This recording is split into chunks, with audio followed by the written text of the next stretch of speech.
and welcome to Tuesday's edition of Good Morning Abuja on the Unity Station, NTA Channel 5 Abuja. And I am Gladys Kudambu. In fact, I'm so happy today. I don't know why. I just feel so excited and I want you to be the same. You know, they say happiness, you can transmit happiness. Same way you can transmit sadness. So now I want to transmit happiness to you. And we should make sure, at least before today ends, help someone around you. Help someone, it will go a long way. On that note, we welcome you to the program, and we have so many things lined up for you. And we begin today, as usual, with our motivational talk to actually motivate you ahead of today. Today, I'd like to talk to us about the importance of being present in any communication process. A famous leadership expert and communications expert, John Maxwell, said something. People don't care how much you know until they know how much you care.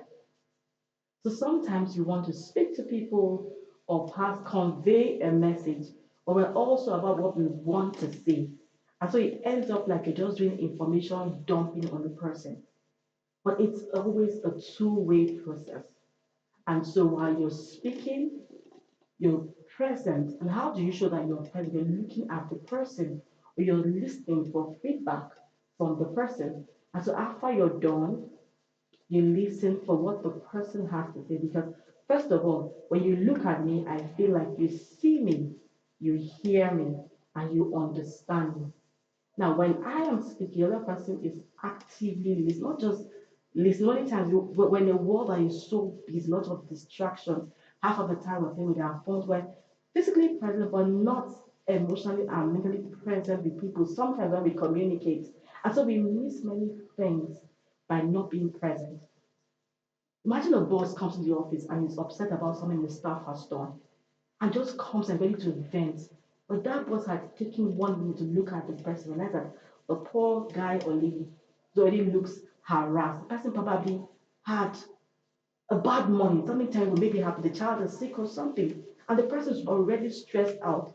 And if only you took time to look at that person in the face, you'd have picked it that this person not looking like his or her usual self. So you hold on to what you want to say, and are you okay? What's happening? Or you pick up the phone to make a call, and hello, how are you? And the person you know to be bubbly, so I'm fine. The next thing you go, are you okay? That's about being present. Whether the person is with you in the same room or being absent, the essence of any communication is to be able to pass your message and get feedback. If you're not present, you'd have spoken, but the person might not be able to respond to you because there are lots of obstacles that you've not noticed if you are not present in the communication.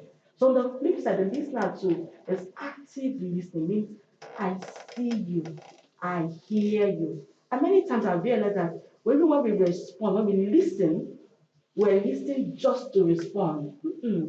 We should listen to understand first. When you understand me, you know my pain points, you understand where are my perspective, maybe my grievances, then you can respond effectively and adequately. And so when we're not present, we're losing out on so many vital elements of communication that can make the process seamless. So something that would have just been a straightforward conversation, we keep going back and forth. And that's because sometimes you have to people who are absent-minded, who are not present in the communication process. And so just to wrap up again, I'll say this in the words of John Maxwell, people don't care how much you know until they know how much you care. Thank you very much. Oh, wow, that was our motivational talk. I'm sure you are now motivated. Now, next is our keep fit. You know, they go side by side, like you were motivated. Now you want your body to actually be fit to actually run the day's activity. Now let's go see our exercise segment.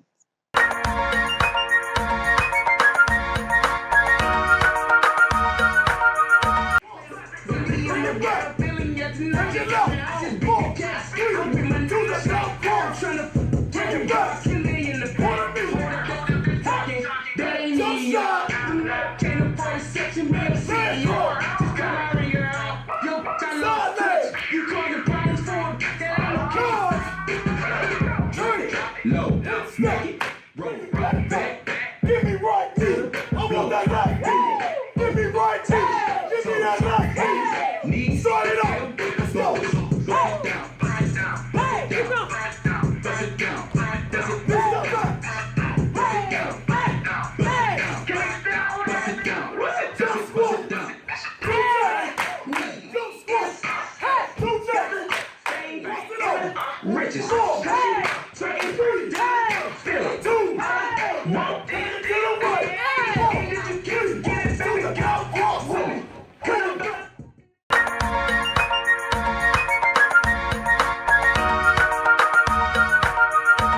That was our Keep Fit segment. I'm sure you are now sweating and ready to run the day's activity.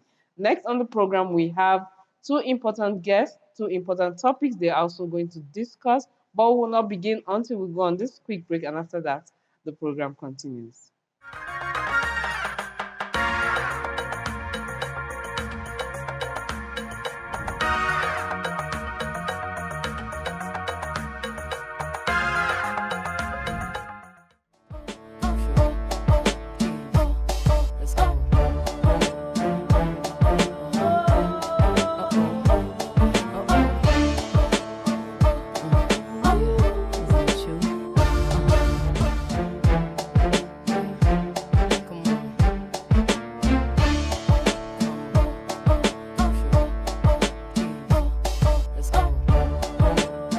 It's time for us to say our goodbyes on the program. As usual, I remain your host the most, Omoide with Erese, and I'll always be here with my bestie. Je m'appelle Oguntayo Olamipasi Justina. Speaking French now, from Jordan to Sweden. Adios.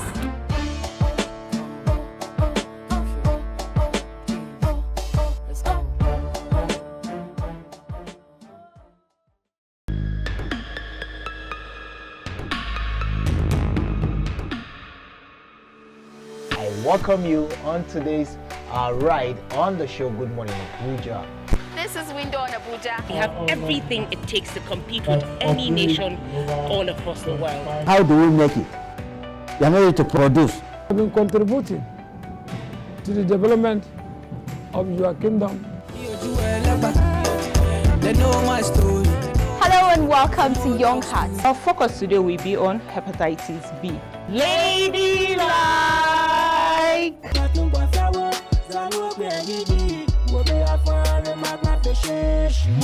This is Entertainment Gist.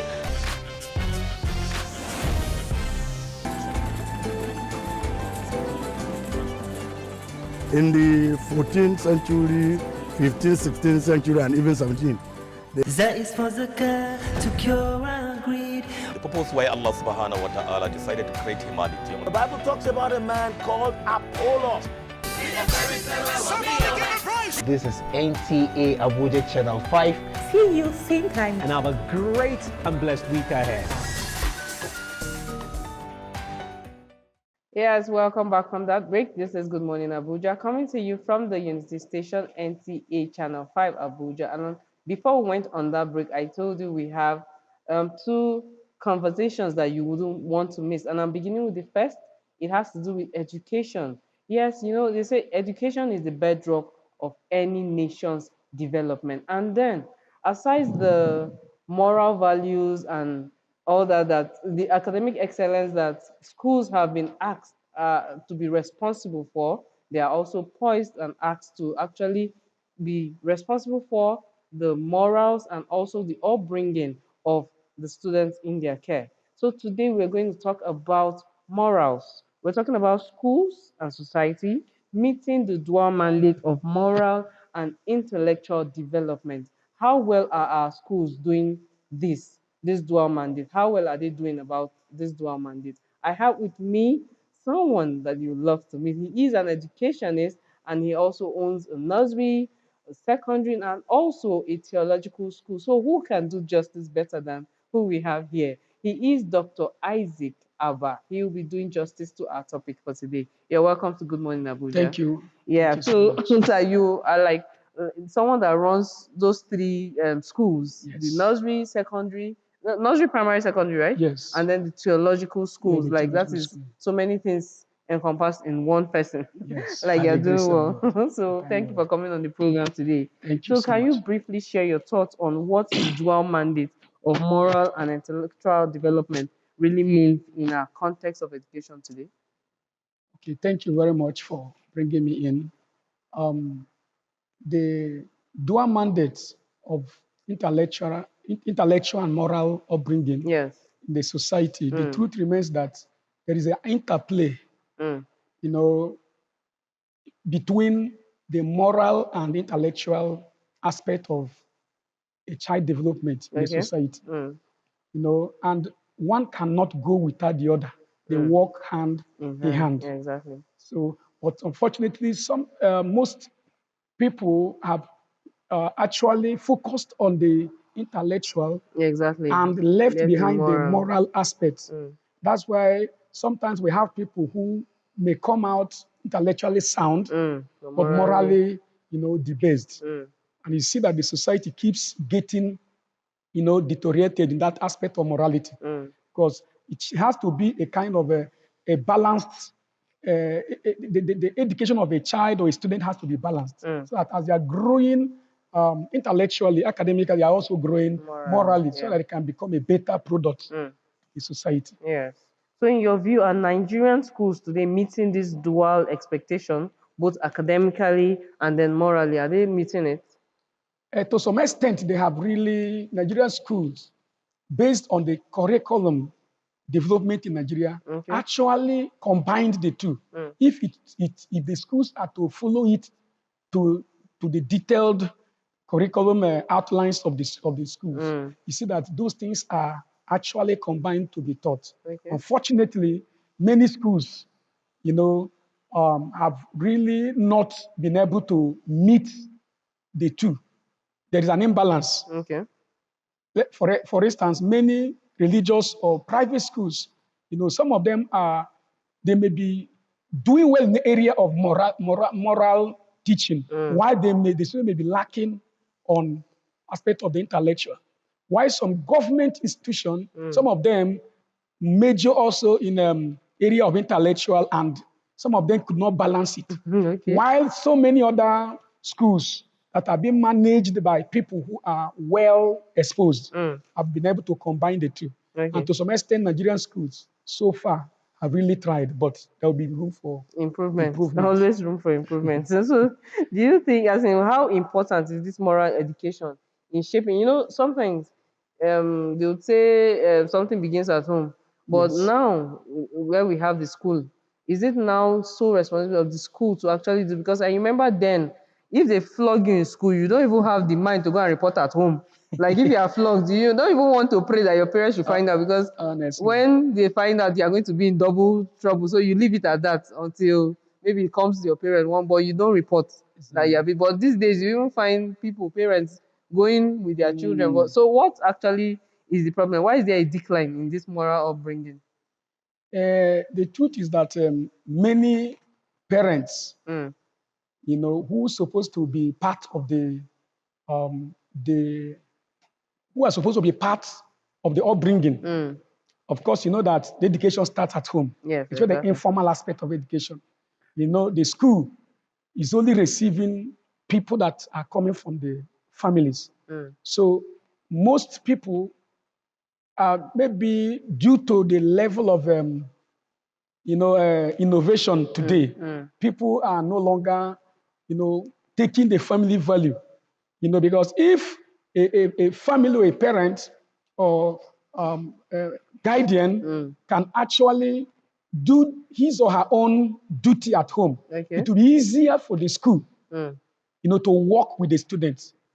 But today, sometimes you see the school want to stand on their core mandate, and the parents will be the one not agreeing or supporting the state not to be, for instance, discipline. Exactly. Truly, there's no, the society, the government, and even the private schools today, nobody wants to, promote, nobody is promoting corporal punishment and the rest. But there are little ways of trying to see how the children can cope up with the work or the assignment given to them. But sometimes the parent may see it as a way of,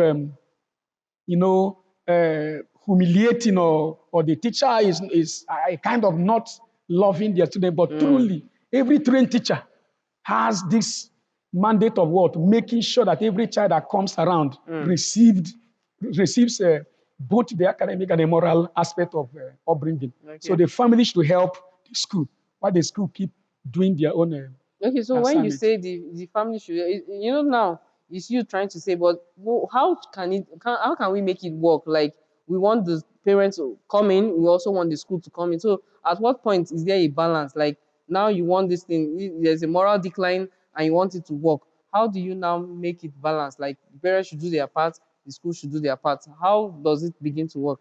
Okay, it will work in a way where there will be a kind of meeting point between the school management and the parent, just like for instance PTA, Parent Teachers Association. Then there's going to be a kind of a meeting point where the parents can come and the school will come. There will be a kind of roundtable discussion, so that as the school is doing their own duty, the parents will also be doing their own duty. It will not be as if there is any kind of harassment or whatever. There will be a kind of understanding, so that as the school is working based on their common mandate of bringing the academic and the intellectual and the moral aspect, the parents will also be at home, being a kind of a support system to the school, a support system to the school, so that you can now see that with time, the people will become better than the way they used to be, and the society will see a better outcome from the people. Okay. So now, aside like an individual, maybe a teacher, sometimes maybe based on the school has, should I say, a guideline or rules and regulation that should actually guide the teachers in that school. So if we want to bring it down to maybe curriculum and all that, how can maybe the curriculum in the school help in bringing these morals? Is it based on the subject? And then now you talked about the parents. There should be a place for parents to also come in, aside the curriculum of the school. What should the school and then the parents too, being the supporting whatever to this how can they come in? You mean how the parents can come in? The parents and then the school. Yes. How can they come? Because now, aside them having teachers and having rules and regulations, can they, in a way of coming through the subject or the curriculum of the subject, like how can they come in? Yes, you see, the curriculum of the education system is programmed in such a way that the parent has a way of supporting. For instance, you see, sometimes teachers or the school will intentionally give some certain assignment to some students or a project that can be done at home to involve the parents. Exactly. And most times it's easier to blame the teachers. But when there is a project where both the parents, the students, and somehow the teachers are involved in getting solution to such projects, it becomes a way of liaising both the home and the school. So this is just one of the ways. Yes. And also, the curriculum of education also helps in such a way that the teachers will not go beyond their area of specialization or boundary. Yeah, exactly. And that will also be possible through the help of the education supervisors. Okay. Because not just the teacher carrying out the role, there must be a supervising system, making sure that those things that are written, or that system that is already programmed, is working according to its objective. So the education supervisors and the other management system in the education, they have a channel through which these things are being blended. Yes. And you see both the parents, for instance, you give my daughter brought a project, because I have to send her to another school for some certain reason, Yes, she brought a project, and it is a kind of a social education, Yeah, exactly. So she has to come and be asking me, what are the roles of parents, in helping the children to make their school better.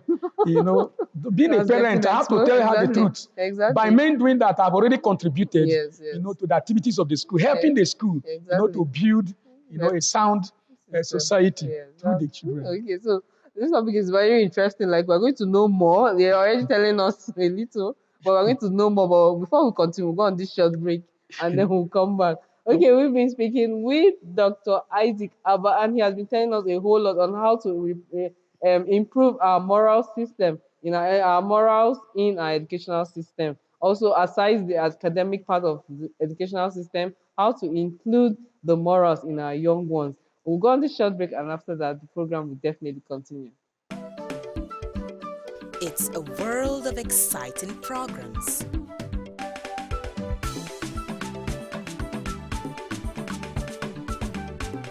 Add color to your screen and give you quality information.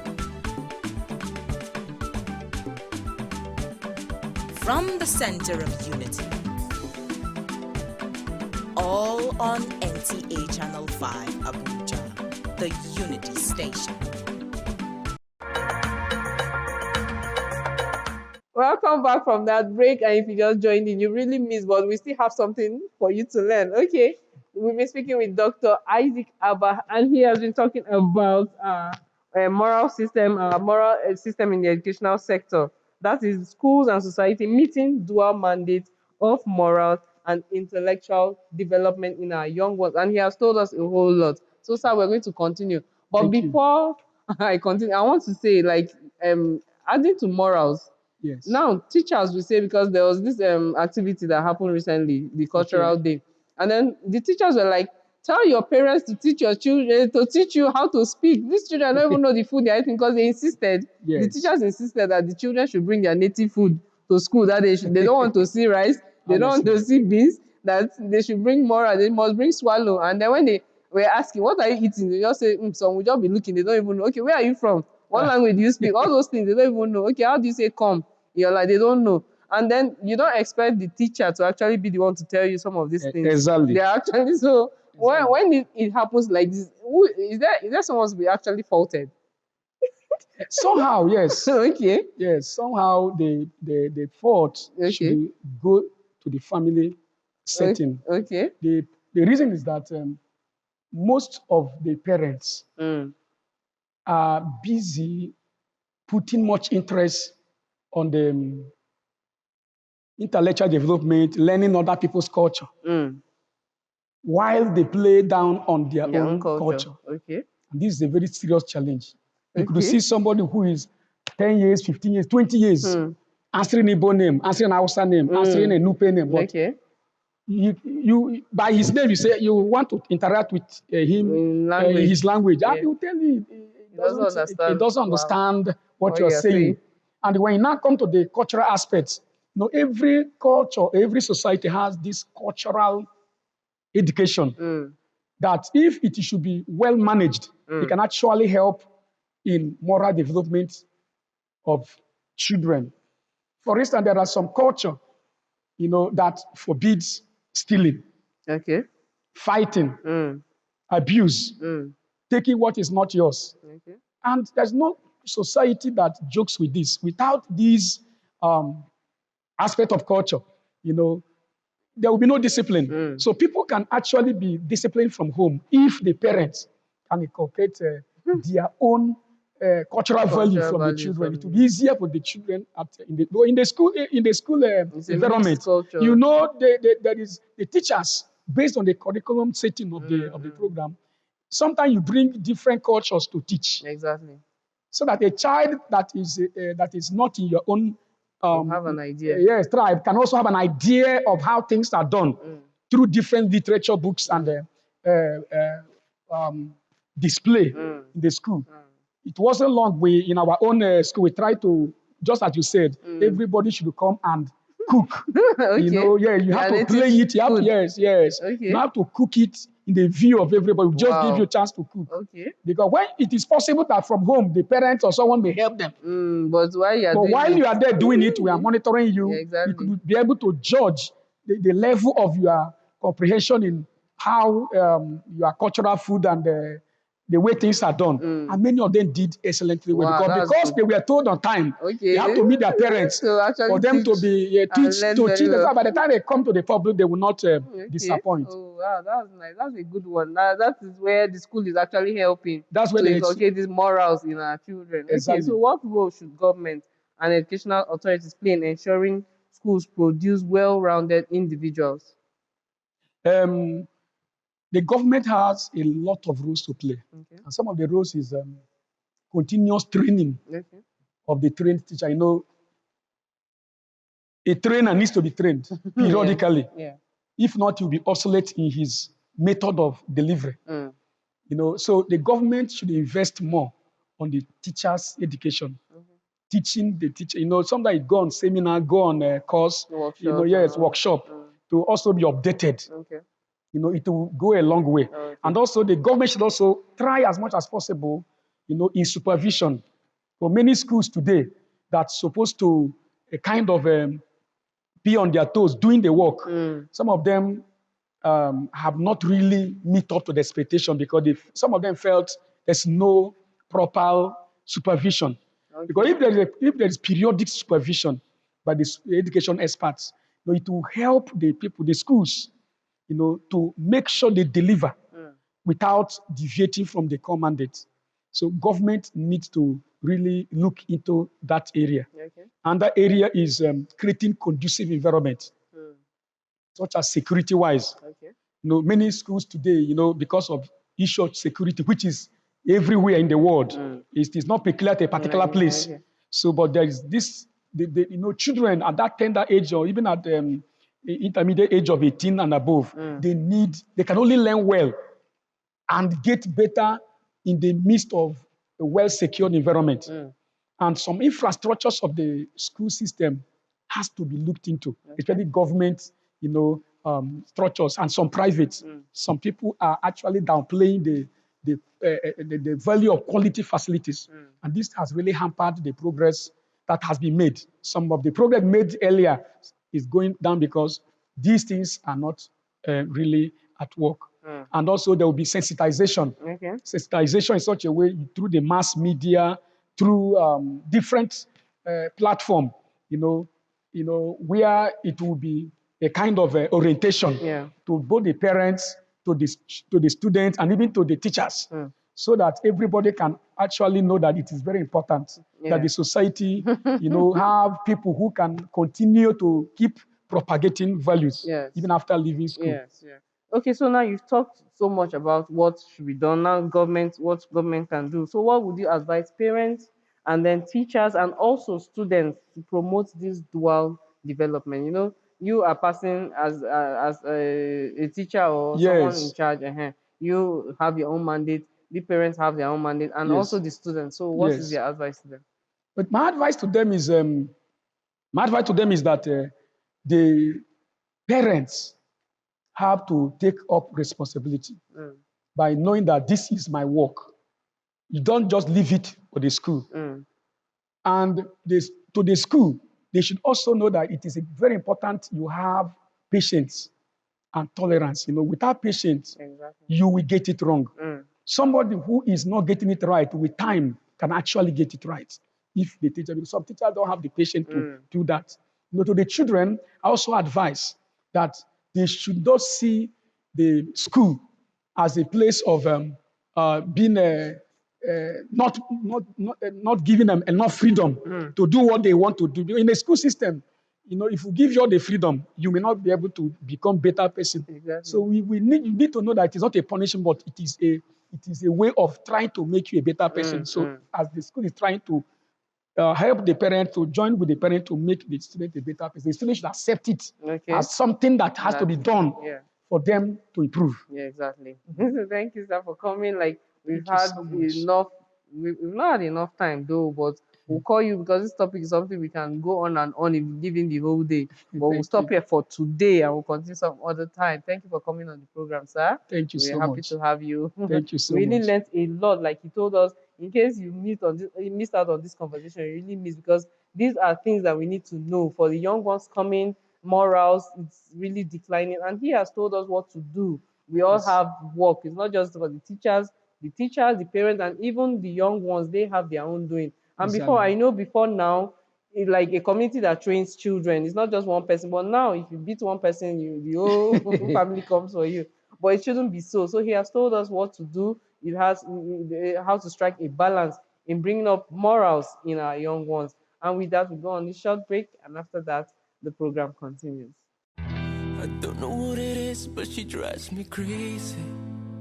Marriage, a beautiful bond, but not without its battles. Behind every smile is a story. Behind every I do is a journey. Mr. and Mrs., the show that peels back the curtain on real relationships. No scripts, no filters, just truth. I've become a better husband because I've learned a lot from the mistake of the past. I had feelings, but I wanted to be sure. Do I have to kneel down to marry a woman? No, but just do the right thing. Join us every week as we sit down with real couples to talk about the raw, the real, and the redemptive side of marriages. From newlyweds to seasoned partners of 40 years plus, No topic is off limits. Have you ever been in love? At the end of the year, he came to the village. I saw, oh, this is the brother I saw that time. I said, please, I want to marry you. This is Modern Entertainment. It's an invitation to grow, to heal, and to love again. Mr. and Mrs. is about real love, real struggles, and real hope. Every couple has a story. What's yours? Join us on NTA Channel 5, the Unity Station, every Thursday at 7:30 p.m. 'Cause all of me loves all of you.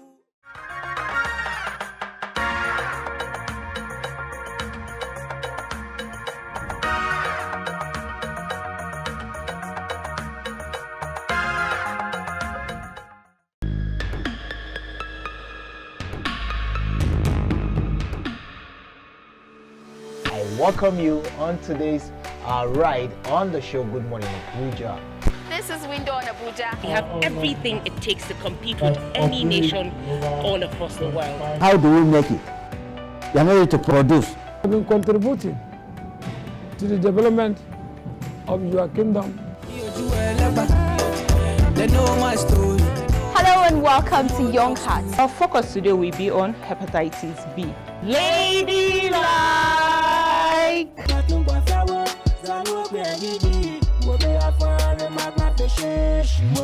This is Entertainment Gist.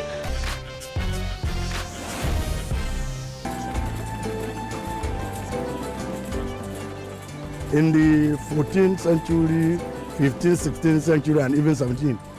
That is for zakah to cure our greed. The purpose why Allah subhanahu wa ta'ala decided to create humanity. The Bible talks about a man called Apollos. This is NTA Abuja Channel 5. See you same time. And have a great and blessed week ahead.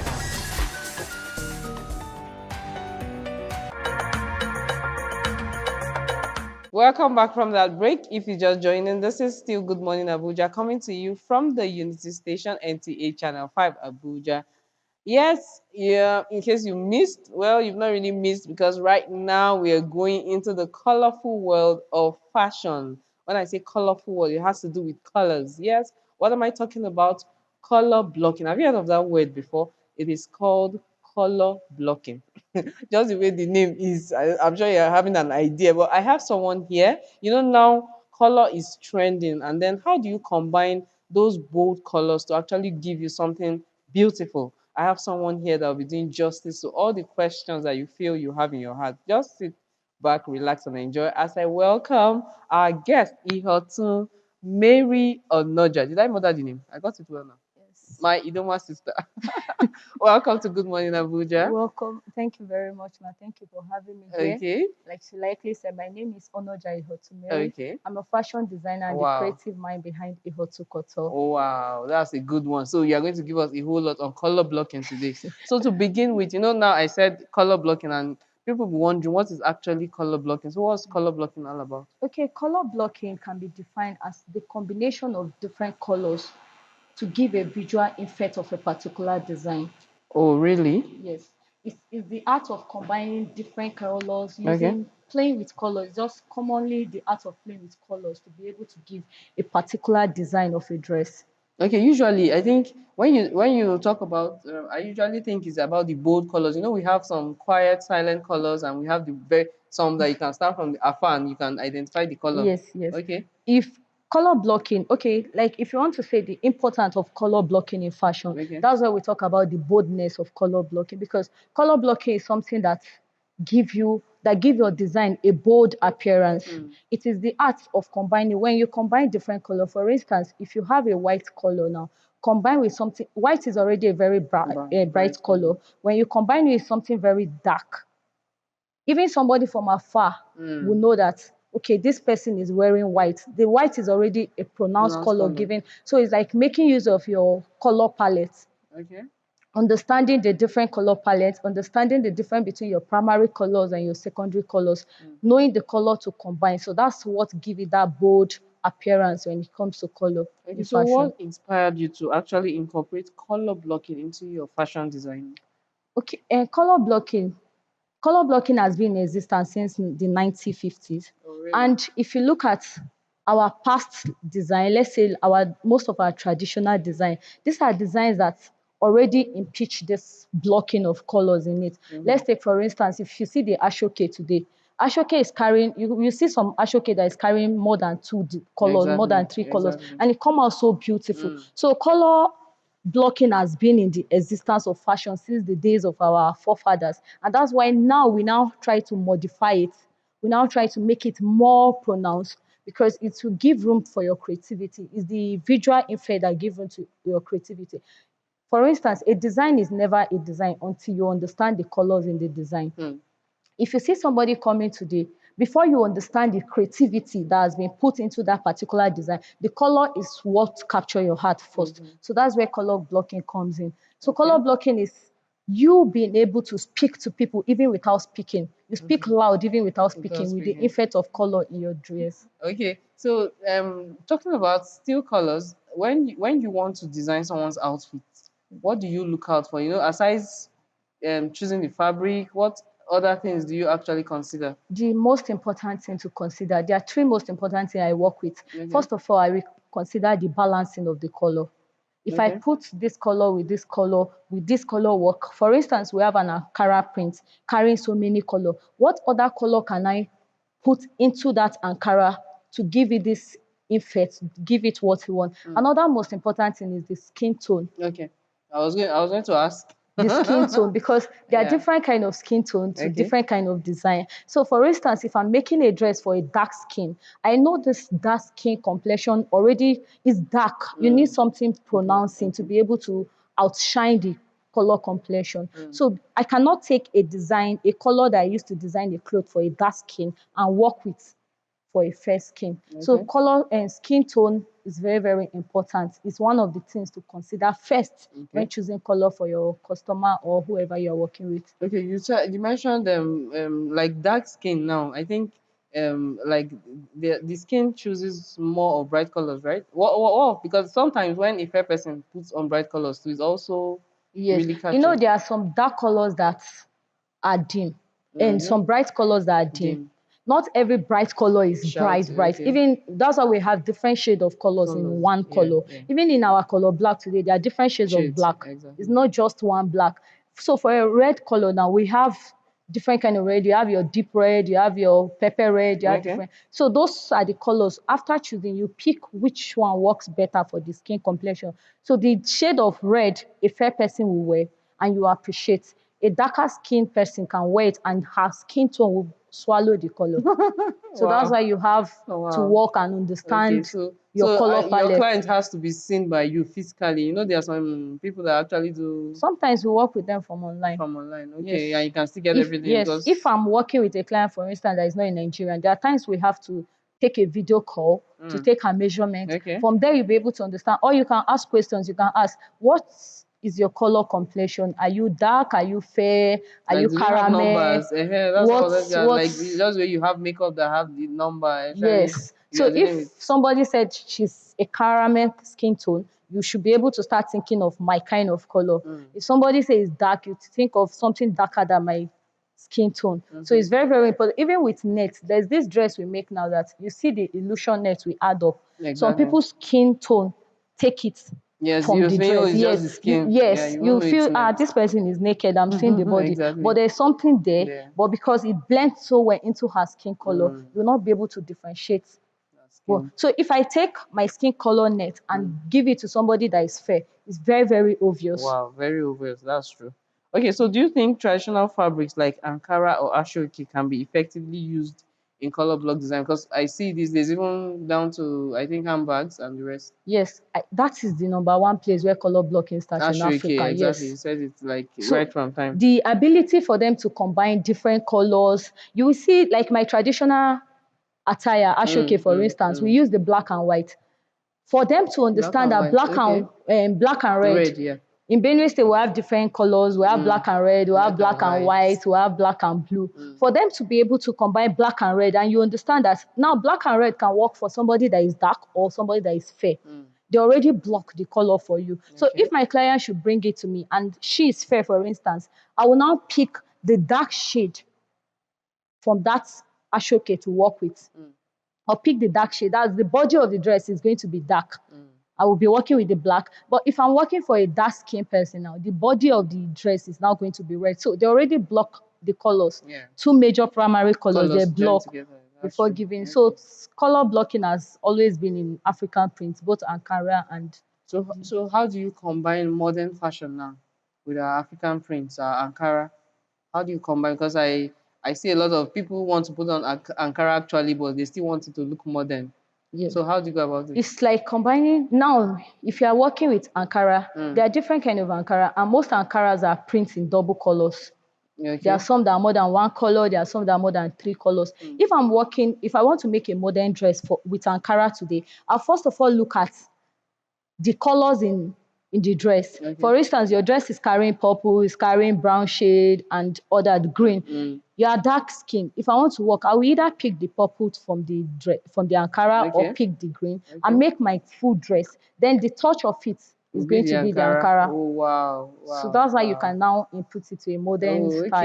Okay, that's good. That's a good one. So how can accessories such as shoes, bags, I said earlier, like now we have the ashoke that are made into bags and all that. How can you include them in our color blocking outfits? If I'm wearing an ashoke or Ankara shoe today that's carrying a multiple color, it's just like the same thing with the clothes. I'm going to pick a particular color for me. So I will not over blind the color, because when the color is too much on the dress, another thing. Before you appear like rainbow.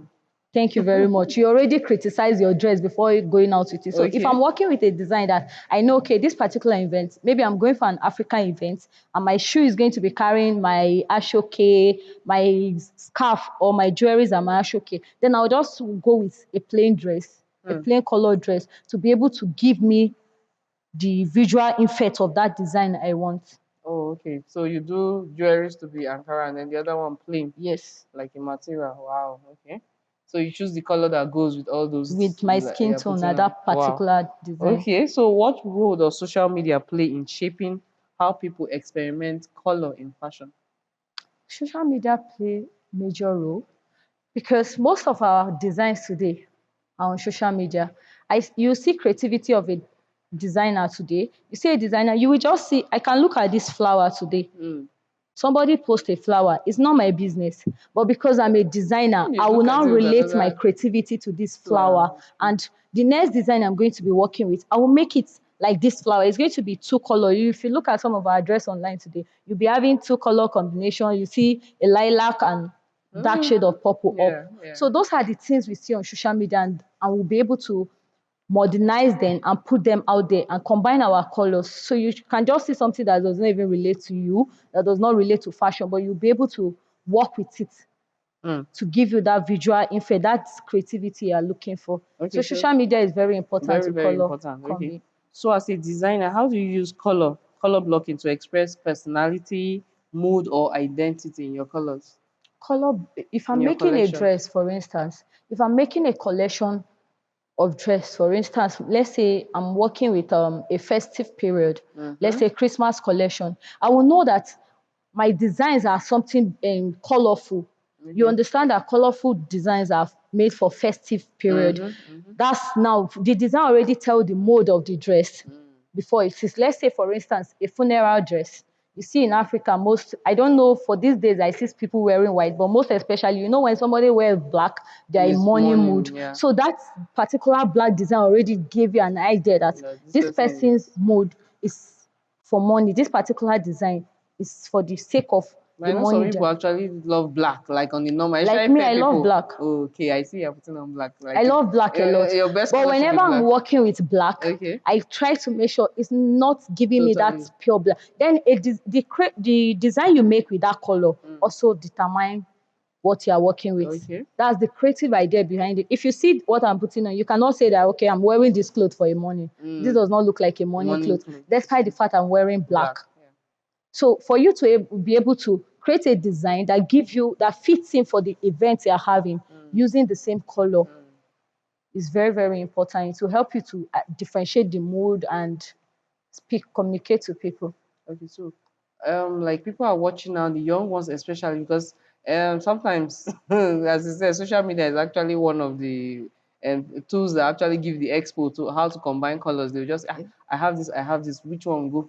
They decide to go online and check and all that. So, but for young ones coming, how should they actually look at color blocking, like the art of color blocking? They want to know about it, learn about it. How do they go about it? Like I usually tell my students, the first thing I tell them is design is not a design. It is a creative art.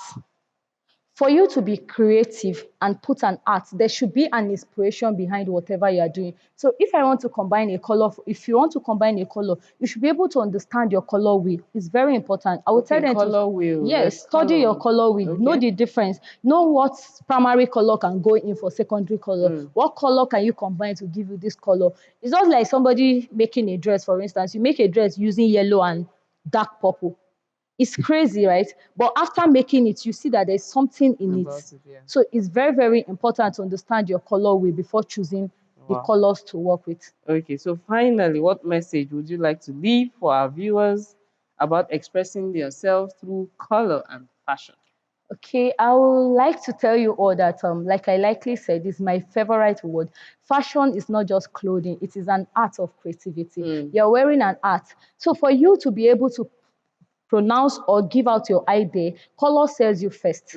When somebody sees you coming, your colors come before your design. So you should be able to understand how to create color, how to understand the balance of color, how to understand the harmony of combining different color. So it is important for you to understand your color, not just for fashion designer, but as fashion lover. You should know how to combine color. You should know that if I wear a plain black trouser, what other color can go with it. So learn to be creative with your colors.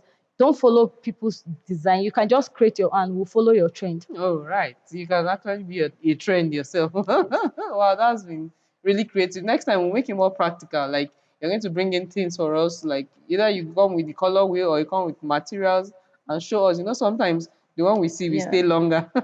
Okay, so thank you for coming on the program. In this short while we've been on the program together, I've really learned a lot, and I'm sure people watching too have learned a lot. So thank you for coming. Thank We'll you have you very some much. other time. Thank you. Okay, so we've been speaking with our beautiful fashion designer, and she has told us a whole lot about color blocking. You know, now it's trending, and she has told us how to combine colors. She don't want us looking like masquerades or the rainbow. Okay, so we'll go on this short break, and after that, the program continues.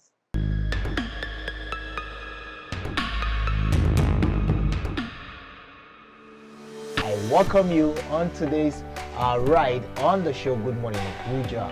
This is Window on Abuja. We have everything it takes to compete with any nation all across the world. How do we make it? We are ready to produce. I've been contributing to the development of your kingdom. They know my story. Hello and welcome to Young Hearts. Our focus today will be on hepatitis B. Ladylike!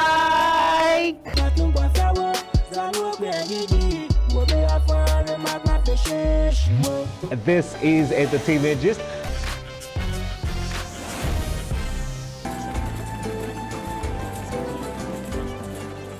In the 14th century, 15th, 16th century, and even 17th.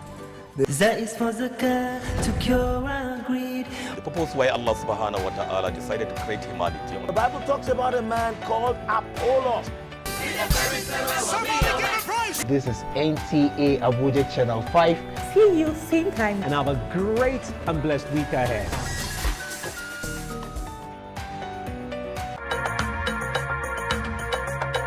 Yes, welcome back from that break. I'm sure you have learned a lot on the program today, but we still have more for you. Yes, this is a segment where we have something for the children. What am I talking about? It is What Can Children Do? Let's see it.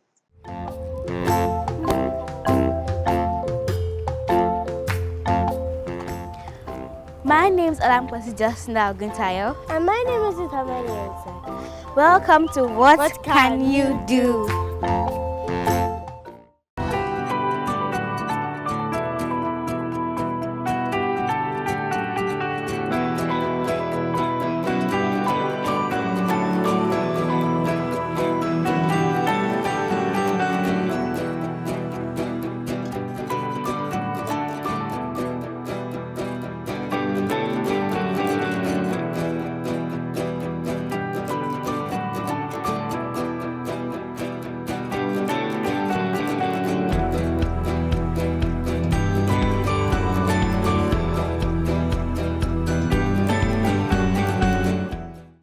Yes, that was really creative. You know, it's good to encourage the children to actually be creative. It brings out the best in them.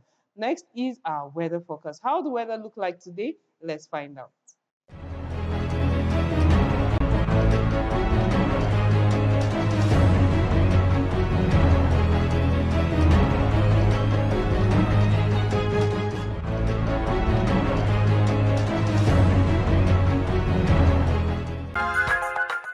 Well, that weather forecast brings us to the end of yet another interesting episode of Good Morning Abuja. I'm sure you enjoyed yourself like I did here. Okay, we had a lot on the program. If you missed, well, you really missed. But don't worry, join us same time, same station for yet another package program of Good Morning Abuja. I remain Gladys Kudambo, and it's bye for now.